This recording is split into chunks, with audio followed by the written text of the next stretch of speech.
सूर्यनारायणाय नमः। वर्तमान परिस्थिति रे देखा जाउची युवक ठारो वृद्ध पर्यंत समस्तंकर दृष्टि शक्ति समस्या देखा जाउची। एमिति परिस्थिति सृष्टि होउची बेले बेले दृष्टि शक्ति संपूर्ण रूप रे ह्रास पाउची। समाज रे एमिति व्यक्ति रहिचंती अनेक प्रकार ट्रीटमेंट करिबा परे मध्य सेमानकर दृष्टि शक्ति पुनर्बार फेरी पाउनै। एथिपाई आम साधना आम आध्यात्मिक धर्मशास्त्र रे एक सुंदर व्यवस्था रही जो प्रयोग करिबा परे जाको पठन करिबा परे आमे दृष्टि शक्ति रे उन्नत आनी पारिबा, बंचिथिबा पर्यंत संसार को सुंदर भाव रे देखि पारिबा।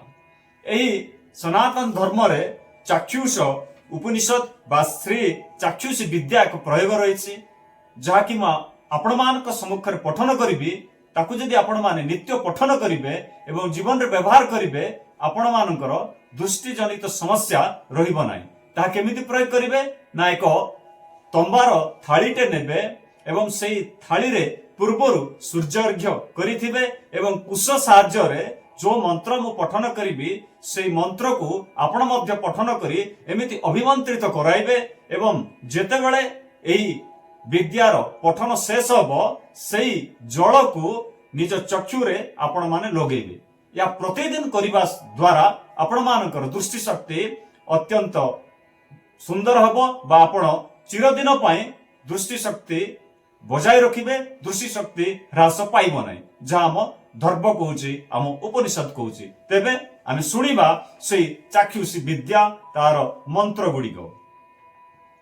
प्रथमे विनियोग ओम अस्या चाक्षुषी विद्या अहिर्बुद्ध्या ऋषि गायत्री छंद सूर्योर्देवता चक्षुरोग निवृतये विनियोगः।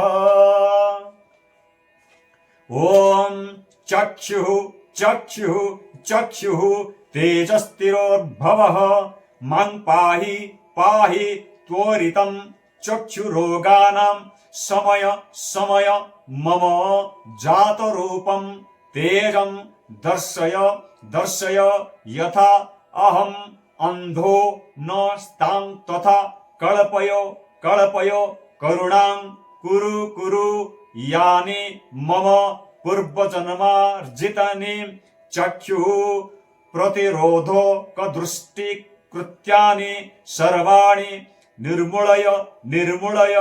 ओम चक्षुः चक्षुस्तेजदात्री दिव्याय भास्कराय ओम नमः करुणा कर अमृत्याय ओम नमः सूर्याय ओम नमो भगवते सूर्याखि तेजसे नमः। चक्षुः प्रतिरोध दुष्कृत्यानि सर्वाणि निर्मूलय निर्मूलय।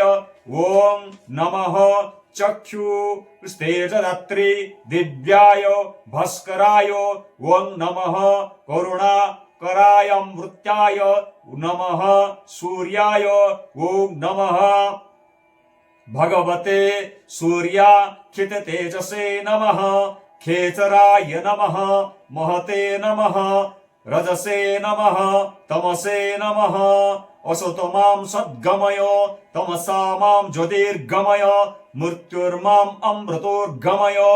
ओष्मो भगवान् चितरूप हंस भगवान् सुचिर प्रतिरूपः यं मां चक्षुषी विद्या ब्राह्मण नित्याधिमतिते नम तस्य किरोगाणं भवते न तस्योर्कोळ अन्धः भवते।